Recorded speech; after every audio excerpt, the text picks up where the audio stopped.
Olá, eu sou a Thaís. Hoje eu vou dar uma breve aula sobre introdução ao Google Earth Engine. Eu fiz essa apresentação na disciplina de uso de classificadores e análise de imagens de sensoriamento remoto, aplicações ambientais, que é uma disciplina do PROCAM, do IEE USP, com os professores, professor Dr. José Alberto Quintanilha e com o professor Dr. Carlos Henrique Gromon de Carvalho. Então, eu vou começar falando um pouquinho sobre mim, como é que eu conheci o GE, o que que é o GE, como podemos criar uma conta no site, quais são as principais plataformas do GE. Vamos fazer um exercício prático no GE para entender como ele funciona, quais são suas vantagens e desvantagens, mais algumas informações e vou dar aí dicas de onde a gente pode estudar sobre essa ferramenta. Sobre mim, eu sou bacharel em gestão ambiental pela EASH-USP. Recentemente eu defendi o meu mestrado, então eu sou mestre em engenharia de transportes, com ênfase em informações espaciais e geoprocessamento, do PPGET, da Poli-USP. A minha dissertação era sobre a aplicação de geotecnologias na elaboração de índices socioeconômicos associados às ocorrências de desastres naturais no entorno da ferrovia entre as estações Caieiras e Francisco Morato, em São Paulo. Os meus orientadores eram o professor Dr. José Alberto Quintanilha e a doutora Alessandra Cristina Corsi, do IPT.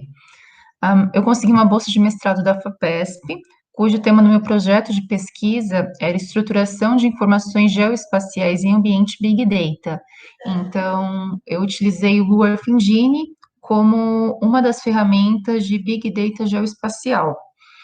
O meu projeto de pesquisa está dentro de um outro grande projeto, que é um projeto do IPT, que também é financiado pela FAPESP, que é o Plano de Desenvolvimento Institucional de Pesquisa na área de transformação digital, manufatura avançada e cidades inteligentes e sustentáveis. Então, o que é o Google Earth Engine, o GE? O Google Earth Engine é uma plataforma baseada em nuvem para análise geoespacial numa escala planetária que utiliza os recursos computacionais do Google. Ele combina um catálogo de vários terabytes de imagens de satélite e de conjuntos de dados espaciais, com esses recursos de análise em escala planetária. E ele é acessado e controlado por meio de uma API, que pode ser tanto em JavaScript como em Python, e que é acessível pela internet, e em um ambiente de desenvolvimento interativo para o usuário. Então, possibilita que o usuário faça uma rápida criação de protótipos, tenha uma visualização rápida dos seus resultados. O grande diferencial do GE é que ele é uma plataforma não apenas para os cientistas tradicionais de sensoriamento remoto, mas também para um público muito mais amplo, que não tem tanto esse conhecimento em análise espacial, que não tem muito conhecimento em linguagem de programação, que nunca usou computação em nuvem ou supercomputadores. Então, ele alcança todas as pessoas, o GE. Ele serve para várias análises espaciais, já tem vários estudos dentro do GE, principalmente aplicações ambientais. Aqui é um vídeo da própria site, né, do Google Earth Engine. Então, ele dá uma breve introdução do GE. Eu não sei se vocês conseguem ouvir o som, mas não tem problema. É só uma música de fundo. É um vídeo de 2 minutos.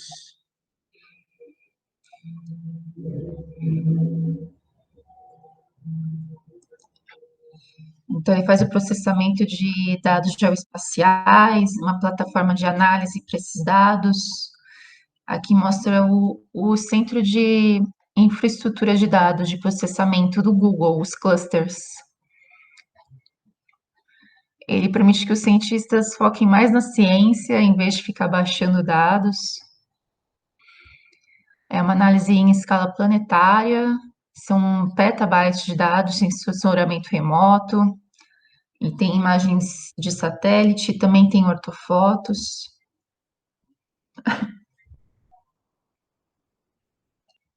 E tem outros tipos de dado, modelo digital de elevação, de cobertura do solo. Podemos importar nossos dados para o GE, Também podemos compartilhar os nossos códigos com outras pessoas. Podemos usar a plataforma API em JavaScript ou em Python. Podemos ver as mudanças na superfície terrestre ao longo dos anos. Usamos técnicas de machine learning. E aqui mostra alguns estudos de caso que já fizeram dentro do GE.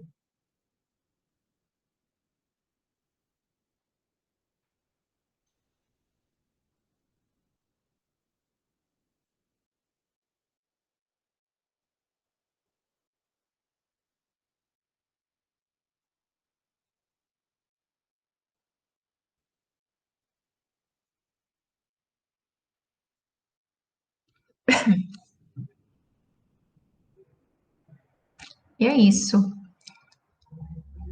Em primeiro lugar, a gente deve fazer uma conta no Google Earth Engine.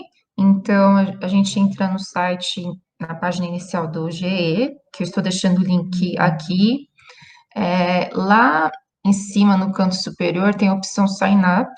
Eu não consigo mostrar para vocês porque eu já tenho um cadastro lá. Eu fiz o cadastro no GE em 2018. Eu lembro que era um cadastro bem simples, perguntava o nome, o e-mail, no caso, que instituição você representa, por exemplo, se você estuda numa universidade, ou se você trabalha em alguma empresa, em alguma organização. Na época tinha uma justificativa por que eu queria usar o GE, e ao finalizar o cadastro, a gente deve esperar por um e-mail do Google Earth Engine autorizando ter acesso à plataforma. Só que acho que quando eu fiz demorou uns 5 dias para eu receber esse e-mail. Então, caso você faça o cadastro e você não tenha o acesso liberado imediatamente, não se preocupe. Dentro de alguns dias, acho que no máximo 7 dias, eles vão enviar um e-mail te autorizando a acessar o GE. O que é principal saber? Deve ser uma conta Gmail, ok? Porque justamente está associada ao Google. Agora eu vou começar a falar das plataformas do GE, das principais. Temos o Earth Timelapse. Eles são vídeos com uma visão global, tem zoom em determinadas regiões e mostram as mudanças na cobertura da Terra nos últimos 35 anos. Deixei o link aqui para a gente ver. Eu vou sair do meu PowerPoint e acessar o meu navegador. Ok, então essa página deixa eu dar uma recarregada, do Earth Timelapse. Eu acho que aqui é cobertura de gelo, não tenho certeza, mas eu tenho aqui à esquerda vários tipos. Por exemplo, eu quero crescimento urbano em Las Vegas, nos Estados Unidos. Então, mostra desde 84 até 2020 o crescimento da mancha urbana nessa região.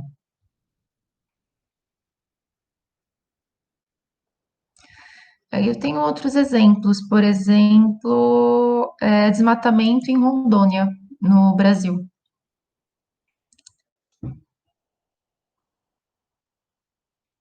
Então a gente consegue ver ao longo no tempo a perda da vegetação, né? É bem interessante essa plataforma. Voltar para minha apresentação.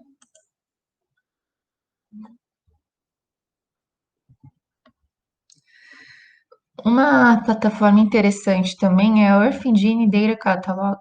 Ele, na verdade, é o catálogo de dados do GE, que são públicos, inclui uma variedade de conjunto de dados do tipo raster, e geralmente são associados às ciências da Terra. Então, tem dados de clima, tempo, dados geofísicos, outros tipos de dados. Eu deixei 2 links para acessar, qualquer um deles cai no catálogo de dados. Então, vou mostrar o exemplo aqui. Eu acho que esse aqui. Eu acho que eu não abri. Não, tá aqui. Então, um dos links é esse site aqui, fala do GE, aí apresenta as categorias dos dados, de clima, tempo, que mais?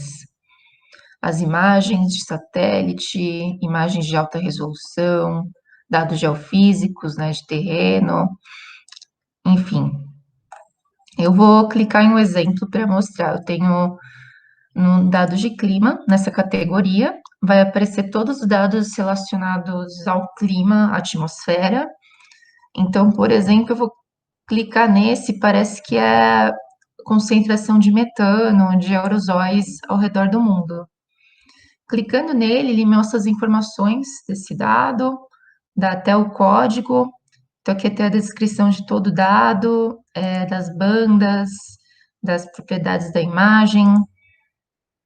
E lá no final da página, a gente tem um script para rodar dentro do editor de código do GE, que a gente pode copiar, ou simplesmente a gente pode abrir esse script diretamente no editor de código, clicando aqui.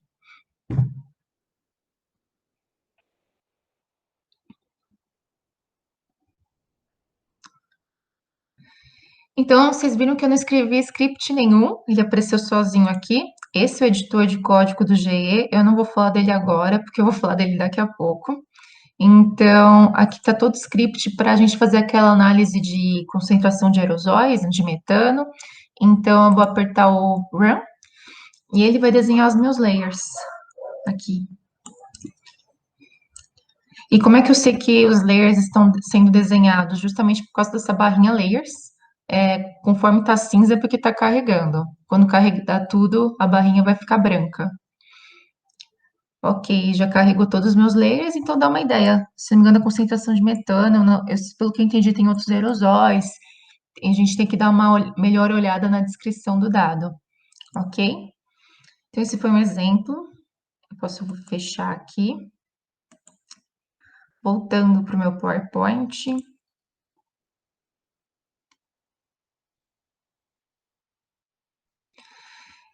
Uma das mais interessantes é a plataforma Explorer do GE. Ela é uma plataforma amigável para aquelas pessoas que não têm afinidade de programação, me permite a exploração e análise dos dados espaciais. Voltando lá para o GE. Esse aqui é a plataforma Explorer. Eu tenho duas abas. Essa aqui é o Workspace, como se fosse a nossa área de trabalho. Eu posso visualizar em mapa, com relevo, sem relevo. Posso ver por imagem de satélite, com marcador, sem marcador. E aqui temos o Data Catalog. Aqui é o catálogo de dados do GE. Ele vai aparecer vários tipos pode ser mosaico, reflectância de superfície. Então, tem vários tipos de dados. Vamos supor que aqui na barrinha do search, a gente pode pesquisar um lugar. Por exemplo, eu quero Rio de Janeiro. Então, a gente já consegue buscar aqui. Ou eu quero um dado específico. Por exemplo, eu quero uma imagem Sentinel. Ele vai carregar aqui no Raster as imagens Sentinels que ele tem. E vamos dar um exemplo. Eu quero ver dados de desmatamento. Eu vou colocar em inglês deforestation. Então, vai aparecer vários rasters. Eu vou clicar aqui no More. Há 9 rasters para dado do tipo desmatamento. Um que eu acho interessante esse último. Aí fala todas as características desse dado. Se eu não me engano, é desmatamento de 2006 a 2015. Resolução, tudo. E eu posso abrir aqui no Workspace. Então, vai aparecer esse quadradinho, caso eu queira mudar alguma coisa, banda, intervalo, paleta de cores. No caso, eu não quero nada. Então, se eu ver, por exemplo, aqui no Brasil, ele já dá dados de desmatamento nesses últimos anos. Ok, então essa foi uma visão do Explorer. Voltando para a minha apresentação. Agora eu vou falar do Code Editor, né? O editor de código do GE. O Code Editor, ele seria, eu considero a principal plataforma do GE, é o coração do GE, é aqui que tudo acontece. Ele é uma ferramenta geoespacial que permite criar análises customizadas de alta complexidade e, porém, ele requer um certo conhecimento em programação. Podemos programar em JavaScript ou em Python.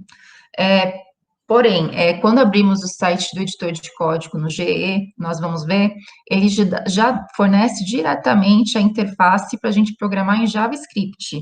Se a gente quiser programar em Python, a gente tem que fazer algumas instalações e abrir uma nova interface para trabalhar com Python.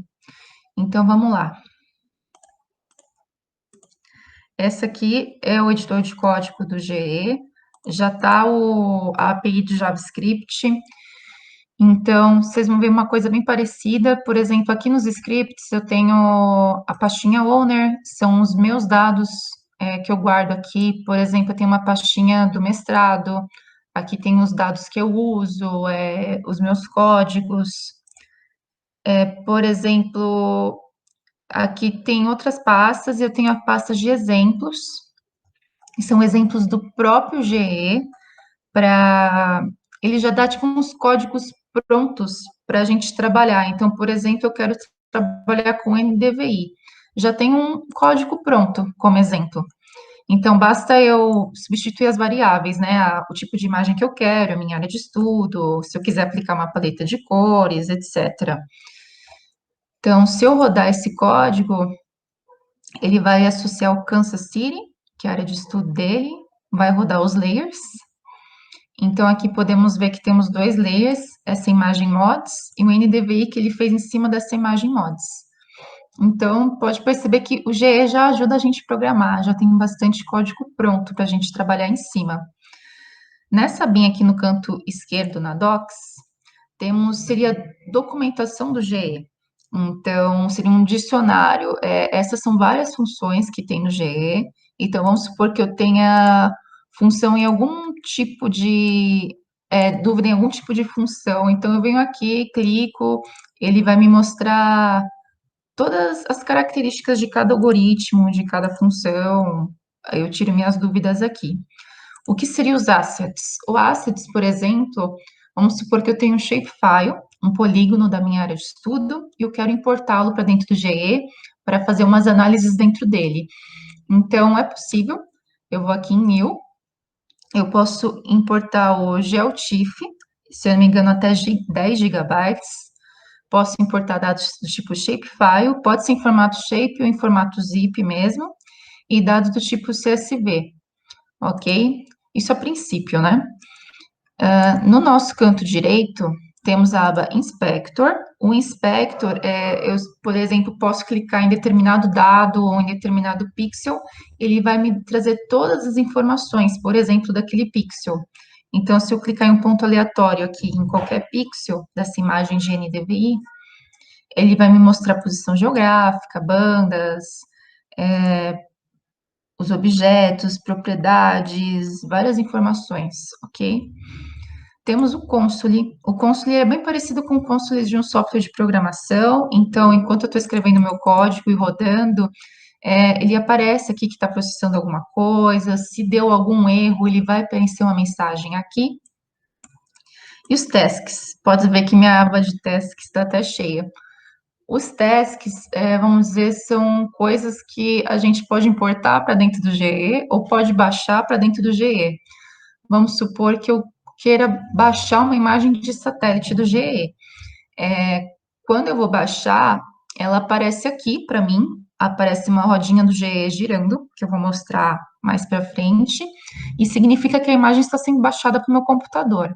Se a imagem foi baixada e deu tudo certo, vai aparecer essa aparência azul com símbolo de check, e se não deu certo, ela vai aparecer em vermelha, com esse ponto de exclamação, né? E vai dar algum erro e a gente vai ter que investigar o que é.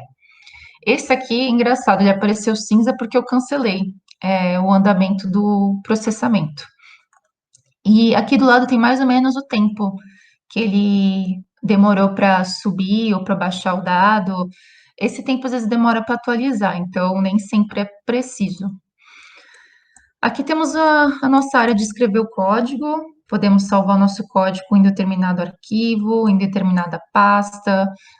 O run é onde a gente roda o código, ou então a gente aperta Ctrl Alt Enter. O reset a gente limpa todo esse código. E os principais, o get link é bem interessante. Vamos supor que eu fiz um código, mas eu quero compartilhar esse código com outra pessoa dentro do GE. Então, eu crio um link nesse código e envio para essa pessoa. Só prestar atenção que eu tenho que liberar algumas informações para a pessoa. Por exemplo, se eu estou usando algum dado, eu tenho que liberar esse dado para ela, tenho que autorizá-la a ter acesso a esse código. Mas é bem simples também. E aqui é a área do mapa, né? aqui a mãozinha no canto esquerdo, né? Que, deixa eu tirar, apertar o console.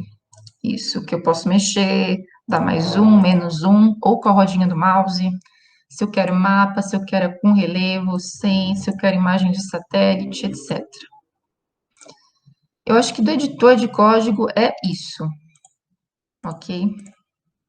Vamos lá, deixa eu só arrumar aqui. Voltando para o PowerPoint.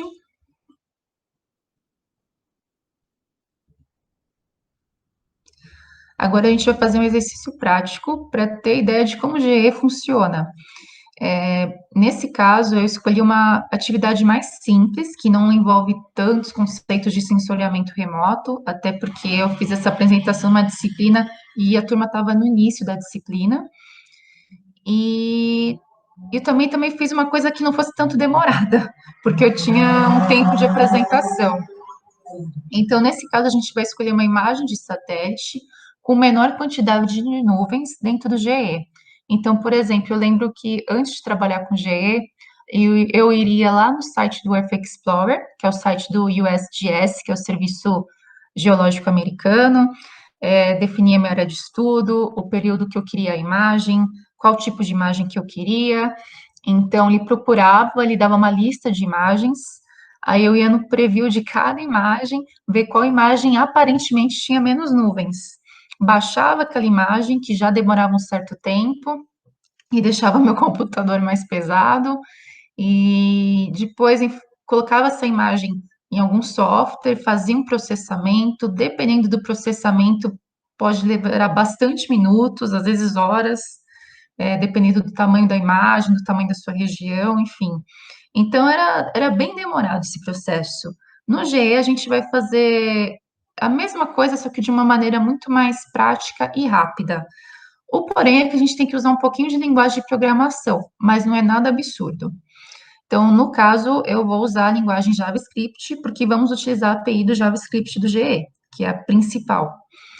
Então, vamos lá. Em primeiro lugar, a gente tem que escolher uma área de estudo e centralizá-la. Então, eu vou copiando os códigos e jogando lá no editor de código. Vamos lá, eu vou escolher uma área aqui no Search, por exemplo, cidade universitária, lá USP. Posso colocar Butantã.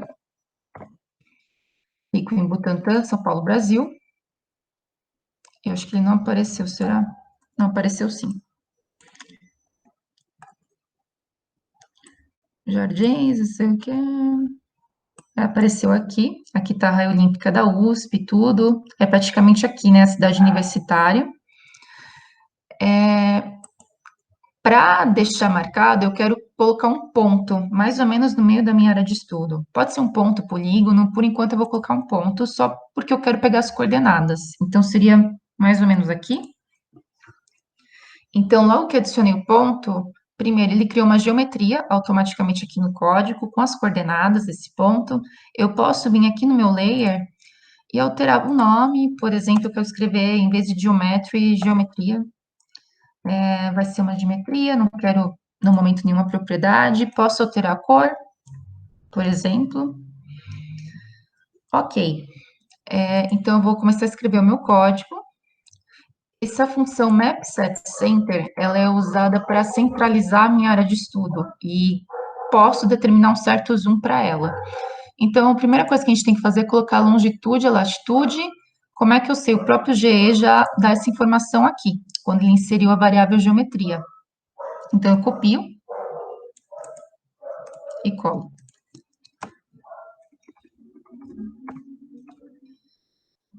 Deixa eu minimizar aqui. E a gente vai colocar um valor de zoom. Pode ser um valor aleatório. Por exemplo, vamos tentar com o valor 10. No caso, a nossa área já está meio centralizada, mas ela podia, por exemplo, estar mais para a direita, estar com bem mais um, menos um. Então, a gente vai dar uma olhada como é que fica. Vou rodar o código. Ok, ele centralizou minha área de estudo, mas o zoom está muito distante. Vamos aumentar esse zoom. Por exemplo, vamos testar 15. Ficou bem melhor, mas agora acho que está muito perto. Podemos testar 13. E assim vai, é uma coisa de testar. Agora a gente vai importar uma coleção de imagens. O que seria uma coleção de imagens? Seria várias imagens, uma em cima da outra. Seriam literalmente empilhamentos de imagens de satélite e que esse ponto toca. Então, eu vou, em primeiro lugar, criar uma variável, pode ser coleção. Eu vou usar essa função e.imageCollection, justamente porque eu estou trabalhando com esse empilhamento de imagens de satélite. Uma coisa interessante, deixa eu copiar aqui para mostrar, e.i. Vamos supor que eu não lembro como é que termina de escrever o código da minha função. Então, eu aperto Ctrl e o espaço do teclado, a barra de espaço. Então, ele... Oh, meu Deus, propaganda. De novo.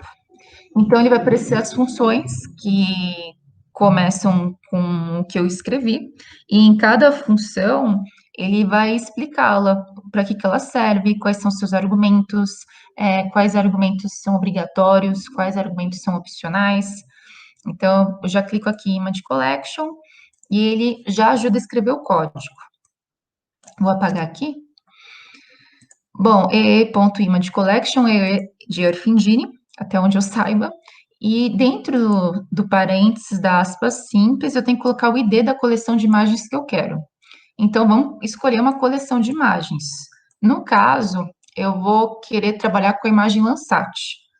Pode ser qualquer uma, pode ser uma Sentinel, pode ser Mods, eu estou escolhendo a Landsat. É uma coleção que é muito boa, é a Oli. Então, eu escrevo Oli. E uma muito usada é essa reflectância da superfície terrestre em tempo real. Então, eu clico aqui, ele dá informação sobre essa coleção, já dá o código dela, das bandas, propriedades da imagem, e eu posso importá-la. Quando eu cliquei em Import, ele já criou uma variável Image Collection, que seria da coleção, e dá todas as informações dela.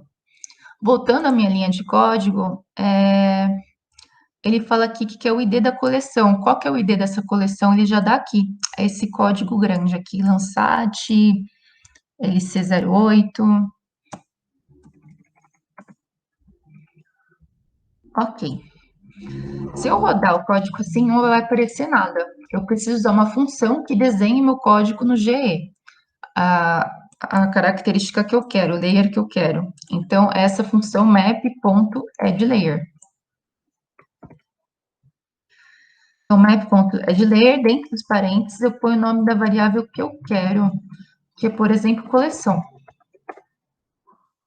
Vou rodar o código, vamos ver se dá tudo certo. Está carregando aqui os layers. Bom, vai demorar um pouquinho, porque eu justamente estou desenhando várias imagens Landsat, a coleção, né? Não dá para perceber, mas são várias imagens uma em cima da outra, todas que esse ponto toca. Acho que está terminando de carregar agora. Enfim, começamos mal, porque eu tenho uma imagem completamente cheia de nuvens e eu quero justamente o oposto. Então, vamos ver o que a gente faz. O que é interessante é que no Inspector, vou clicar em qualquer pixel da minha área de estudo, e ele dá as coordenadas, dá várias características, mas principalmente ele fala o número de imagens que a gente tem nessa coleção.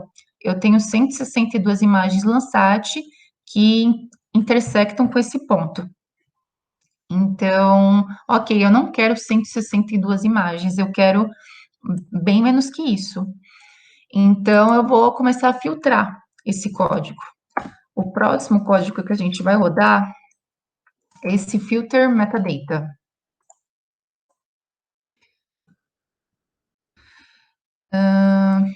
Esse filter metadata, ele vai nos ajudar a filtrar algum metadado, algum tipo de classe, de característica. Então, voltando aqui no Inspector, ele tem esse pixels, aí tem objetos. Nesses objetos, ele vai listar cada uma das 162 imagens e colocar propriedades de cada uma. Vamos pegar um exemplo, imagem 5, as propriedades.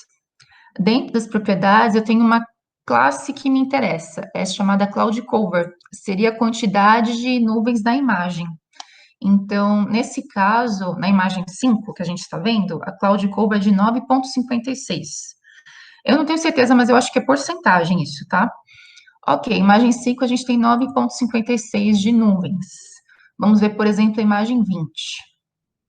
Vou lá nas propriedades, cloud cover, eu tenho 77,73 de nuvens. Então, essa imagem 20, ela tem muito mais nuvens que a imagem 5 que a gente acabou de ver. Então, resumindo, é essa classe que me interessa filtrar. Então, eu ponho aqui o nome da classe que eu quero, esse cloud cover, o operador, o que seria? Deixa eu reescrever essa função, filter, vou dar um Ctrl espaço, eu quero essa função filter metadata, ele vai explicar os argumentos que a gente pode, os operadores que a gente pode usar, na verdade, né? Pode ser igual, menor que, maior que, diferente, termina com, não contém, etc. Como a gente quer a imagem com menos nuvens, a gente vai usar o operador less than. Então, deixa eu apagar aqui e copiar. Less than.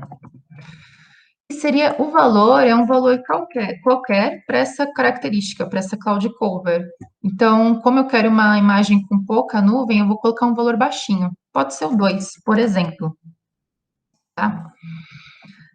Aí a gente vai rodar o código de novo, vamos ver se dá certo.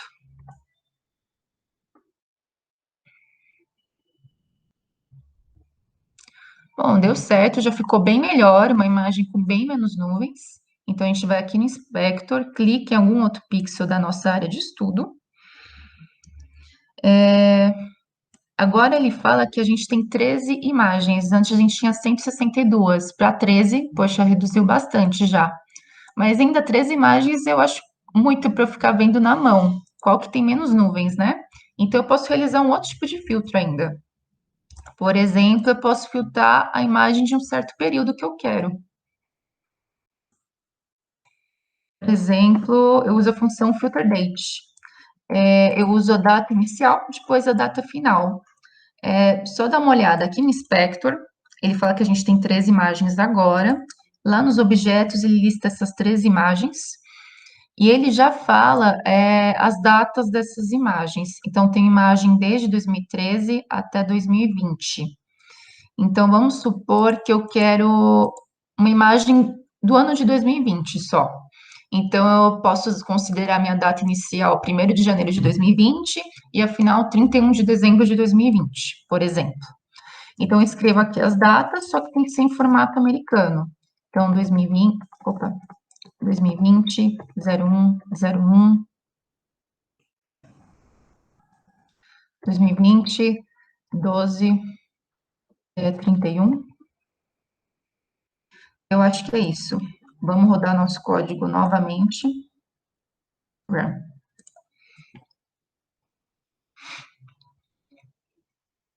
E ok, aparentemente parece que não mudou muita coisa. Vamos ver quantas imagens temos agora.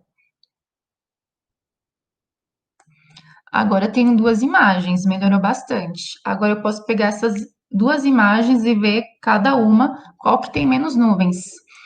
Então eu vou lá nos objetos, eu tenho imagem 0 e 1. Vou na imagem 0, lá nas propriedades, e acho o Cloud Cover. O Cloud Cover da imagem 0 é 0,73. Ok, tem pouca nuvem.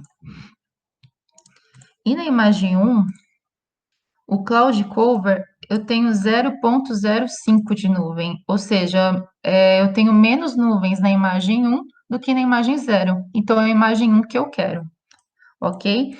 Então, tá, eu quero escolher essa imagem 1 e eu quero mexer nela, eu quero arrumar a composição dela, tá com uma cor muito escura, sem contraste nenhum.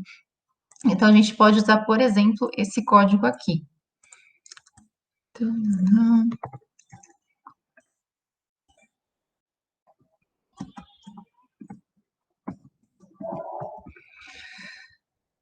Deu algum errinho, talvez eu tenha que escrever alguma coisa. Eu acho que esse aqui tem alguma coisa errada. Deixa eu verificar. Agora foi, banda Z. Ok. eu vou criar uma outra variável. Agora, o meu interesse é só uma imagem. Então, vou colocar imagem. Eu vou usar a função ee.image. Antes a gente usou image collection porque eram várias imagens. Agora a gente está escolhendo uma só.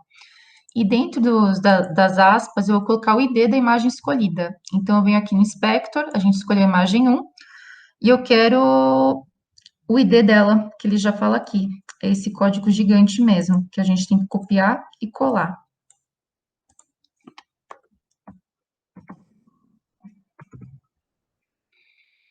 Ok. E agora, por exemplo, uma composição, essa imagem Landsat 8, uma composição na cor falsa, eu quero usar. Tem várias composições, uma usada, bastante usada na Landsat 8, de cor falsa, é a banda 6, 5 e 4. Isso. Então, vamos lá. B6, B5, B4. Acho que eu apertei alguma coisa errada sem querer aqui. Só um minuto. Oh, meu Deus. B5, B4.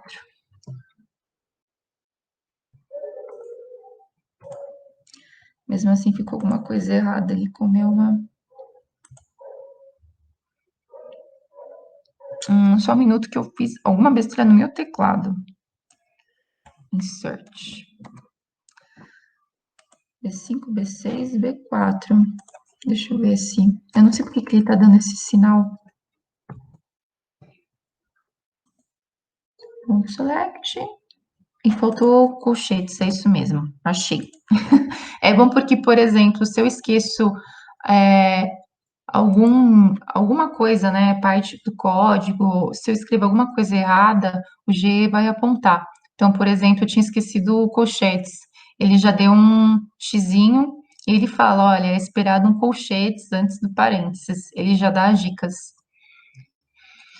Ok, e eu quero desenhar essa composição no GE. Então, eu vou colocar o nome da variável que eu quero que seja desenhada. Agora é a imagem.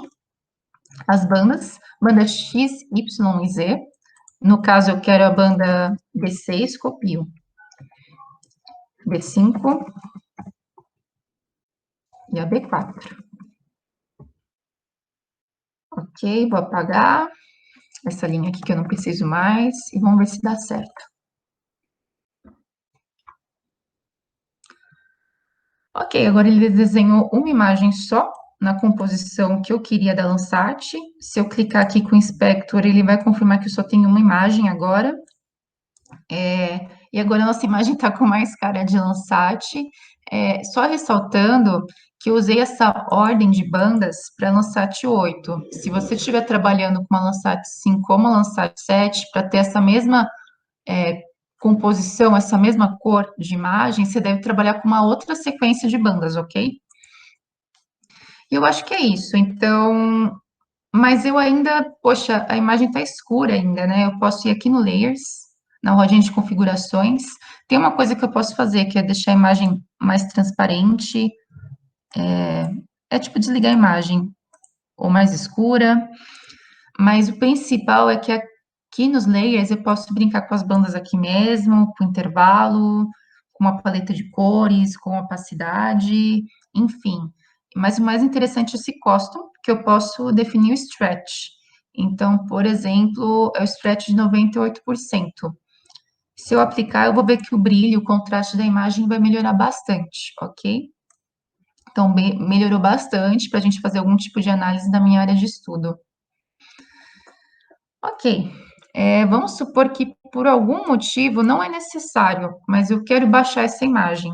Eu quero, por exemplo, fazer algum outro processamento nela em algum outro software, ou eu ainda quero usar essa imagem para fazer o meu layout lá no software de SIG, por exemplo, o QGIS, layout do meu mapa. Por algum motivo eu quero baixar essa imagem. Então, eu vou usar a função Export Image.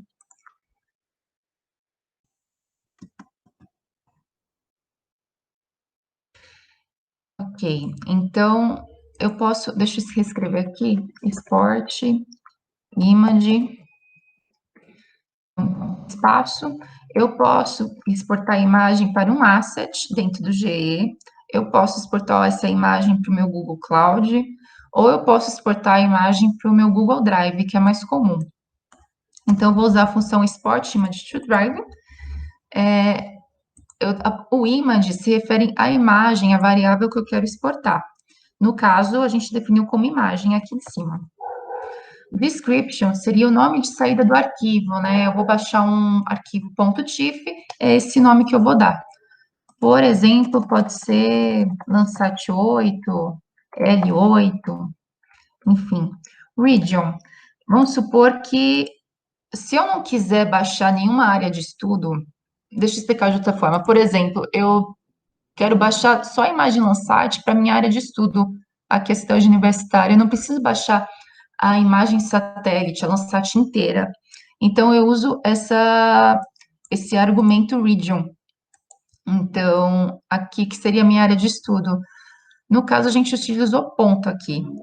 Para fazer isso, eu acho melhor a gente fazer um polígono. Eu acho mais fácil excluir essa área de estudo que a gente fez. E eu vou desenhar um polígono agora. Ok? Então, quando eu for baixar, vai baixar a imagem Landsat só para esse polígono, recortada.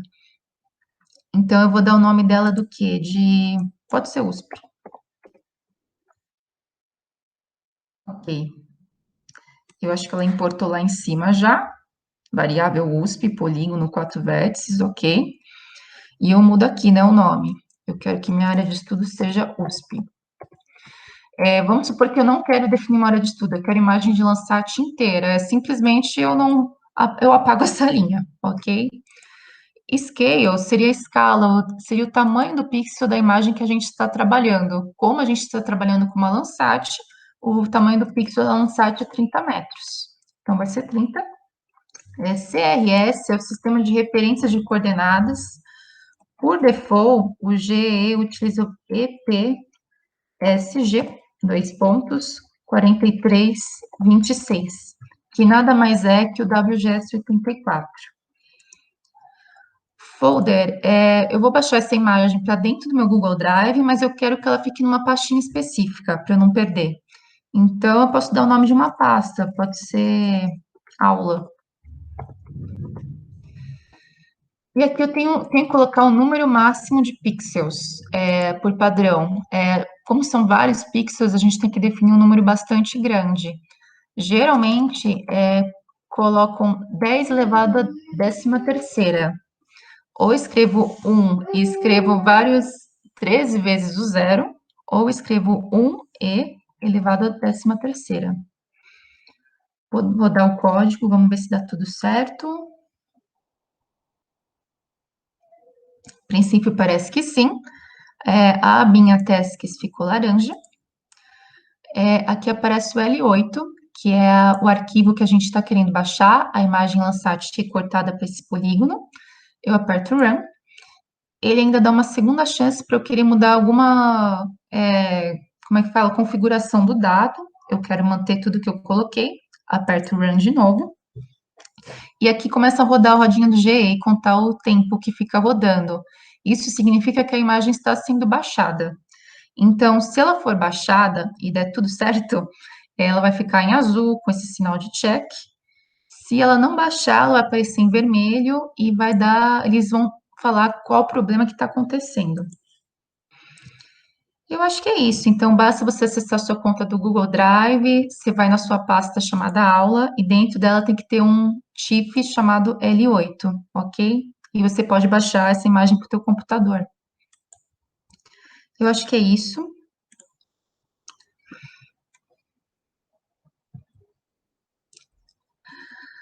Aqui é o exemplo que eu acabei de dar no GE. E quais são as vantagens do GE?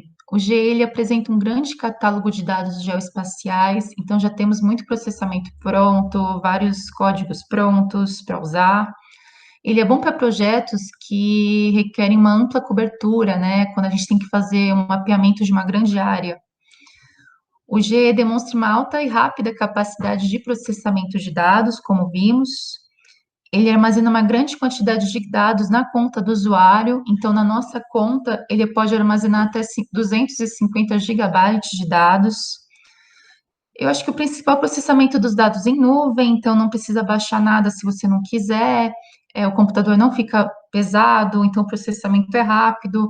Se você quiser utilizar algum software de Big Data geoespacial, geralmente você vai ter que configurar um cluster que requer muita técnica e trabalho. No GE não precisamos, os clusters estão ali funcionando e a gente nem vê.